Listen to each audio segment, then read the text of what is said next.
আজ আমরা একটা বেশ গুরুত্বপূর্ণ বিষয় নিয়ে আলোচনা করব। ইরান ইসরায়েল সংঘাত। মানে এই যে পরিস্থিতি, এটা ভারতের উপর ঠিক কিভাবে প্রভাব ফেলছে। হ্যাঁ, এটা নিয়ে গভীর আলোচনার প্রয়োজন আছে। আমাদের হাতে বেশ কিছু তথ্য আছে, সেগুলোর ভিত্তিতেই দেখব অর্থনীতি, কূটনীতি, নিরাপত্তা আর প্রবাসী ভারতীয়দের কথাই বা ধরো, এই সব দিকে কি প্রভাব পড়ছে। অবশ্যই। লক্ষ্যটা হলো এই অল্প সময়ে বোঝা যে ভারতের সামনে আসল চ্যালেঞ্জগুলো কি কি আসছে এই সংঘাতের ফলে। একদম।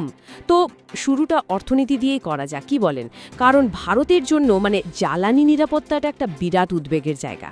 হ্যাঁ, আমরা তো আমাদের তেলের চাহিদার প্রায় 85% আমদানি করি। ঠিক, আর তার একটা বিরাট অংশ আসে পশ্চিম এশিয়া থেকে। আর এই সংঘাতের জেরে যদি ধরুন হরমুজ প্রণালীর মতো জায়গা, যেখান দিয়ে বিশ্বের প্রায় 20% তেল যায়, সেটা যদি বন্ধ বা ব্যাহত হয়, তাহলে তো ভয়ঙ্কর অবস্থা হবে। বিশ্ববাজারে অপরিশোধিত তেলের দাম লাফিয়ে বাড়বে। আর তার সরাসরি প্রভাব পড়বে ভারতে। দেখুন, জ্বালানির দাম বাড়বে, তার ফলে মুদ্রাস্ফীতি, টাকার দামেও চাপ পড়বে। শুধু তেলের দামই নয়, ব্যবসার ক্ষেত্রেও তো প্রভাব পড়বে। অবশ্যই। ভারতের যে বাণিজ্য সংযোগের পরিকল্পনা, সেগুলো কিন্তু এই সংঘাতের জন্য প্রশ্নের মুখে। যেমন ওই চাবাহার বন্দর, ওটা তো ভারতের জন্য খুব গুরুত্বপূর্ণ ছিল মধ্য এশিয়া যাওয়ার পথ হিসেবে। একদম। চাবাহার বন্দরকে ঘিরে ভারতের যে মধ্য এশিয়ার সঙ্গে কানেক্টিভিটির প্ল্যান, সেটার ভবিষ্যৎ নিয়েই তো এখন চিন্তা। আইএনএসটি করিডরটাও কি তাহলে? হ্যাঁ, আইএনএসটি বা আন্তর্জাতিক উত্তর দক্ষিণ পরিবহন করিডোরের মতো প্রকল্পগুলো কিন্তু ঝুঁকির মধ্যে। সার, শুকনো ফলের মতো জিনিস, আমদানি, অনেক কিছুতেই প্রভাব পড়তে পারে।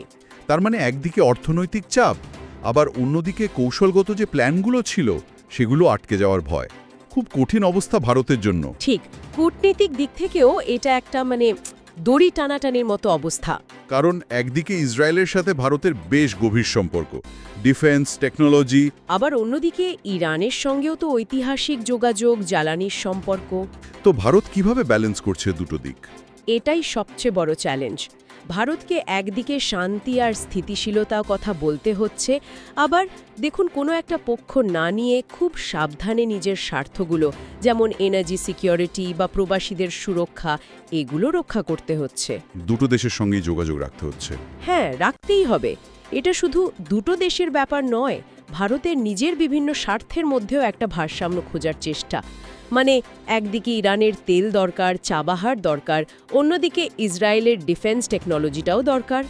বোঝাই যাচ্ছে কতটা জটিল পরিস্থিতি। আর এই স্বার্থের মধ্যে একটা বড় অংশ জুড়ে আছে প্রবাসী ভারতীয়রা। হ্যাঁ, পশ্চিম এশিয়ায় তো লক্ষ লক্ষ ভারতীয় থাকেন। ইউএই, কাতার, সৌদি আরব, ইরান বা ইসরায়েলেও তো আছেন অনেকে। ঠিক, সংঘাত যদি বাড়ে, তাদের নিরাপত্তা, প্রয়োজনে তাদের ফিরিয়ে আনা, এটা একটা বিরাট অপারেশনাল চ্যালেঞ্জ হবে। আমরা তো আগে দেখেছি উপসাগরীয় যুদ্ধের সময় কি হয়েছিল। হ্যাঁ, আর শুধু ফিরিয়ে আনা নয়, তাদের পাঠানো রেমিটেন্সের কি হবে, সেটাও তো ভারতের অর্থনীতিতে একটা ভূমিকা রাখে। অবশ্যই। রেমিটেন্সের প্রবাহ কমলে সেটাও একটা চাপ তৈরি করবে। দেশের ভেতরের নিরাপত্তার ওপর কোনো প্রভাব পড়ার আশঙ্কা করছেন? দেখুন, আঞ্চলিক সংঘাত বাড়লে অনেক সময়ই উগ্রপন্থী গোষ্ঠীগুলো সক্রিয় হওয়ার সুযোগ খোঁজে। কাশ্মীরের মতো সংবেদনশীল জায়গায় অস্থিরতা ছড়ানোর চেষ্টা বা একটা ঝুঁকি তো থেকেই যায়। গোয়েন্দা সংস্থাগুলোকে তাই অনেক বেশি সতর্ক থাকতে হচ্ছে এখন। আচ্ছা, এই যে আঞ্চলিক সংঘাত, এর প্রভাব তো শুধু এই অঞ্চলেই সীমাবদ্ধ নয়। গ্লোবাল পলিটিক্সের কি ভূমিকা? ধরুন আমেরিকা, রাশিয়া বা চীনের সঙ্গে ভারতের সম্পর্কের ক্ষেত্রে। খুব গুরুত্বপূর্ণ প্রশ্ন। আমেরিকা তো ইসরায়েলের পুরনো বন্ধু। আবার রাশিয়া বা চীন, এরা ইরানের দিকে কিছুটা ঝুঁকে। ভারতকে এই দুই শিবিরের সঙ্গেই সম্পর্ক বজায় রাখতে হচ্ছে। আর এর মধ্যে ইরান আবার ব্রিক্সের সদস্য হয়েছে। হ্যাঁ, সেটাই বিষয়টাকে আরও জটিল করেছে। ভারত ব্রিক্সের অন্যতম প্রতিষ্ঠাতা।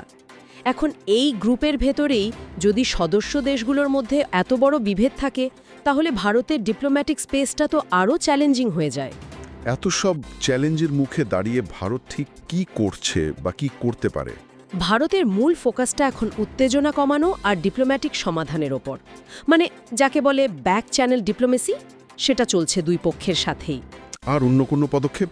কিছু প্র্যাকটিক্যাল পদক্ষেপও নেওয়া হচ্ছে, যেমন ধরুন স্ট্র্যাটেজিক অয়েল রিজার্ভ বাড়িয়ে রাখা, তেলের জন্য অন্য সোর্সের খোঁজ করা, দেশের আর বিদেশে নিরাপত্তা বাড়ানো, আর অবশ্যই প্রবাসীদের সুরক্ষার জন্য প্ল্যান রেডি রাখা। তাহলে সব মিলিয়ে যা দাঁড়াচ্ছে, এই ইরান ইসরায়েল সংঘাত ভারতের জন্য একটা মাল্টি ডাইমেনশনাল চ্যালেঞ্জ।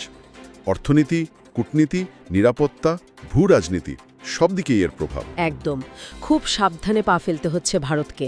আর এখানেই শায়দ ভবিষ্যতের জন্য একটা বড় প্রশ্ন উঠে আসছে। কি রকম? এই যে পশ্চিম এশিয়ায় এত অস্থিরতা, বড় শক্তিগুলোর মধ্যে যে বিভেদ বাড়ছে, এটা কি শেষ পর্যন্ত ভারতকে তার যে চিরাচরিত নন অ্যালাইনমেন্ট বা স্ট্র্যাটেজিক অটোনমির পলিসি, সেগুলো নিয়ে নতুন করে ভাবতে বাধ্য করবে?